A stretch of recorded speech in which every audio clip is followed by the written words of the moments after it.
welcome back to Cruising as Crew. My name is Lucy and today I'm going to be doing a comparison on Royal Caribbean and Virgin Voyages, but as a crew member. So as some of you know, I did used to work for Royal Caribbean. I have also worked for P&O and now I am on Virgin Voyages. And yeah, there are a lot of you who are wanting to work on ships that are deciding between the two cruise lines. To be honest, I think anyone who is thinking about going on cruise ships always considers Royal Caribbean. I mean, it's no secret that Royal Caribbean are absolutely the leaders of the industry, and when you think of cruising, you think of Royal Caribbean. So why would you choose Virgin Voyages over Royal? And the same, why should you choose Royal Caribbean over Virgin Voyages? So that is what we're going to go through today, and hopefully by the end of this video you will be able to make a decision and you'll have a better idea of what cruise line is more suited for you and what pros are more important and what cons you can live with. But anyway, before we get started, please press like and subscribe if you enjoy my content. I'm always looking for video suggestions. I am working on board Virgin Voyages at the moment, as many of you know. So if there is anything you want to see, then please leave it in the comments down below and I will try and do it for you. And also I have merch, so if you do want a nice hoodie or a t-shirt with Cruising as Crew on it, then you can shop it down below. It should be listed just below this video. But as for now, let's get into the video. Royal Caribbean is an incredible company, and they definitely gear their cruises more towards the families. They do have some adults only ships, and I mean, I think they've got like 30 ships now, 30 plus ships now, which is incredible. But the majority of their ships are aimed at families, young children. Send them off to kids club, the adults can enjoy some time kid free, but also you get to see some amazing places. Because when I say I've worked on Royal Caribbean, the first thing people say is, oh, so you went around the Caribbean. I'm like, actually I didn't go to the Caribbean at all with Royal Caribbean. I went everywhere but. So they have ships that are like absolutely everywhere. I went around Asia, Australia, Europe, the Middle East. So they have ships all over the world. And Virgin Voyages is a brand new cruise line, and they are an adults only cruise line. So they really are opposite to Royal Caribbean in that sense. They are not kid friendly. That sounds awful, but you know what I mean. They're aimed at adults only. And we currently only have 2 ships in operation. So big difference. So the first thing I'm going to say, if you are doing it to travel, if you are working on cruise ships because you want to see some amazing places, I would go for Royal Caribbean, because Royal Caribbean have a really large selection of ships with very different itineraries. There's some in Alaska, there's some in Australia, there's some in the Caribbean, there's some in America. You get the drift. If you go into a position where you get a choice of ship, there is a lot more to choose from. So like the companies that I have worked for, as in when I worked in the spa and now I work for Harding, I have always been able to select what ship I went on. So if you are going into a position where you know that you will get a say on what ship you go on, then I would lean more towards Royal Caribbean, just because wherever you want to go in the world, I'm pretty sure Royal Caribbean have a ship that will go there at some point, whether it is Fiji or Alaska or Bora Bora, you name it. However, if you are going into a position where you don't get a say in what ship you go on, which to be honest is very often the starting positions, the longer you've been with the company, the more say you get in where you go, which completely makes sense. If you're lucky, you might end up on a Royal Caribbean ship that is doing like a world tour or something. On the other hand, there are a lot of Royal Caribbean ships that just go around the Caribbean. Now, while you're sat at home in the cold, possibly you might be thinking, well, I'd love to go around the Caribbean. Yes, it's amazing for the first few months, but like if you're doing a 9-month contract and you're just going around the Caribbean, even though they are some of the best beaches in the world, you don't want to have your favourite meal every single day, right? And that's how it is with the Caribbean. Although it's incredible, after a few months it's like, okay, like I've seen the beach, I've swam in the sea, I've done the dolphin tour or whatever excursions they're offering. And that, to be honest, that's why I was so excited to come to Valiant after being on Scarlet, because although the ships are pretty much identical, on Scarlet I was leaving from Miami, going to Bimini and Mexico. And as much as I thoroughly enjoyed Bimini and Mexico, and they are exquisite, after a few months it's like, okay, like I've seen Bimini Beach, I've swam in the sea, I've seen the stingrays, and I don't want you to watch this and be like, oh my god, she's so ungrateful. Like, any crew member that you speak to who has been in the same place for months on end will tell you that it would be nice to have a change. So especially if you are working on cruise ships to be able to see a little bit of the world, it is worth asking, will I get a say in where I go? Or how many contracts will I have to do before I am able to choose what ship I go on? The answer might be 1 contract, the answer might be 10 contracts, but make sure you ask.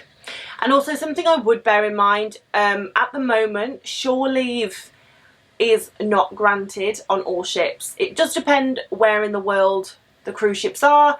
This is with every single cruise line, not just Royal Caribbean and Virgin, but it is just something to mention. Like, if you are wanting to work on cruise ships purely to see places, don't be in a rush to get on board a cruise ship, because it's probably going to be a while longer before full shore leave is granted and you are able to explore the ports thoroughly. At the moment there are still quite tight restrictions when it comes to shore leave, so just bear that in mind. So something else to consider is Royal Caribbean are obviously very established, whereas Virgin Voyages are brand new. We are still getting to grips with everything. There is still a huge learning curve. So I believe it's going to be a smoother transition if you go on board a Royal Caribbean ship, just because you will get on board and you will be told, this is your job, this is what is expected from you, dun dun dun, and that's how it will be. Whereas Virgin Voyages, because we are still learning and we are a new company, obviously you'll get on board and you will be told what's expected from you and your job role and everything. However, there is a lot more adapting that is required on here, because we are still adapting, if you know what I mean. So some job roles might merge into others. We have like different philosophies here on Virgin, so instead of being separated by department, we believe that we're all one team. So for example, when we were setting up the Valiant Lady, the shops would help the spa with their delivery and the spa would help us with our delivery, or the casino might chip in and help us with our delivery. Whereas on Royal Caribbean and other cruise lines, it's very much like, no, like that's your department, you deal with what's in your department. And that just might be something you're more comfortable with. Like, if you aren't great with change and you're not great with adapting, you know, this is where you have to be really self-aware and know what your strengths are and know what your weaknesses are. If you're not good with last minute changes and you like to know what your job role is and you don't want to steer off from that, then Royal Caribbean is probably better suited towards you. However, the benefit of Virgin Voyages still learning is they are very open to feedback. So like, if you see something isn't working, like there's a system that has been put in place and you're like, this is pretty disastrous, if you say so, like to your manager or even above your manager, like the hotel director, and say, look, this isn't working, I actually think there's a better way of doing it, they're a lot more open to crew members' feedback. Whereas like Royal Caribbean, as I said, they're established, they know what they're doing, they've got their systems, so they're closed for feedback. Not on everything, and obviously I might be speaking out of turn, but I definitely think Virgin Voyages are going to be a lot more open to feedback than Royal Caribbean, just because of how established they are. They're like, we know what we're doing, thanks, we don't need any opinions. A big difference that I have found is with Royal Caribbean, depending on what ship I went on and where it was in the world, kind of depended on, well, it did depend on the crew. Like when I was on Legend of the Seas and we were going around Asia, the majority of the crew were from Asia, from the Philippines, from China, Cambodia, all of that, which was great. And then when I was on another one, there was a lot of people from the Caribbean and vice versa. And you tend to find that there is like a dominant nationality in one position. So for example, when I was on one of my Royal Caribbean ships, all of the security were from India. And all of the barmen pretty much were from the Philippines, and a lot of the spa were from England. And do you see what I mean? So in every different position on board there was a dominant nationality, whereas when you come to Virgin, everyone's from everywhere. There really isn't a dominant nationality. Like if you go into the F&B department, like there's going to be chefs from India, Mexico, England, America, Australia, but exactly the same if you come to the shops. You know, there's going to be people from everywhere, casino. So in every department there is a mix of nationalities, and I personally really like that. I think it gives a healthy balance. I've spoke about it in previous videos, but when there is a dominant nationality within a department or even just on board, there's this like mafia culture, and if you are that dominant nationality, life is great because you do everything for your people, right? However, if you are not the dominant nationality, it's really hard to get anything done. Whereas when everyone's from everywhere, there's no favoritism, there's no cliques, there's nothing like that. So I personally think the culture here on Virgin Voyages is great because there is such a diverse mix of people. So that's not necessarily going to like sway your decision, but it's just something, it's just an observation that I've made. When you are a crew member, depending on what rank you are, you will get a certain amount of guest privileges. So for example, officers, staff and crew. If you are an officer, most likely you'll have your own cabin, you'll be allowed to eat in any restaurant, anytime. You'll be allowed in any passenger areas at any time. However, if you are crew, so we'll skip staff, if you are crew, you'll probably share a cabin. You won't be allowed to eat in passenger restaurants. You'll only be allowed in passenger areas if you are working in passenger areas. On Virgin Voyages, they seem to be a lot more relaxed with crew members and staff members in passenger areas. Whereas on Royal Caribbean, it was very, very strict, and they did keep a very close eye on the crew members that were passing through passenger areas. Whereas on here, if you see a crew member just like passing through a sailor area and they're on the time off, like it's pretty chill. Like basically, as long as you're not causing any problems, like no one's going to bat an eyelid. Just things in general are a lot more relaxed. Like they're a lot happier for you to go to a restaurant if you have some time off. And it's funny actually, because on here it's kind of opposite to Royal in that there is, so on every cruise ship pretty much there is a buffet and then there's speciality restaurants.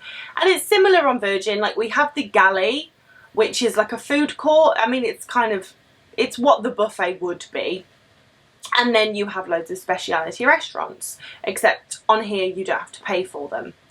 But on here, most crew members aren't allowed in the galley, but are allowed in the restaurants if you can get in. Whereas on Royal, it was like you're allowed in the galley or in the buffet, but you're like, you had to make a special reservation, or like it had to be something special for you to get into one of the restaurants. So it's really interesting that it's different. Both are good. I mean, on Virgin, it's really nice that the food is free. So if I go out to dinner at one of the restaurants, or I'm allowed to go in the galley, I don't pay anything. Whereas on Royal Caribbean, if I went to dinner with my friends in one of the speciality restaurants, I think it was like $7, which isn't much for dinner, but if you're doing that every other night, it adds up. Whereas on here, it's free. The only thing I would pay for is alcohol if I wanted to have it.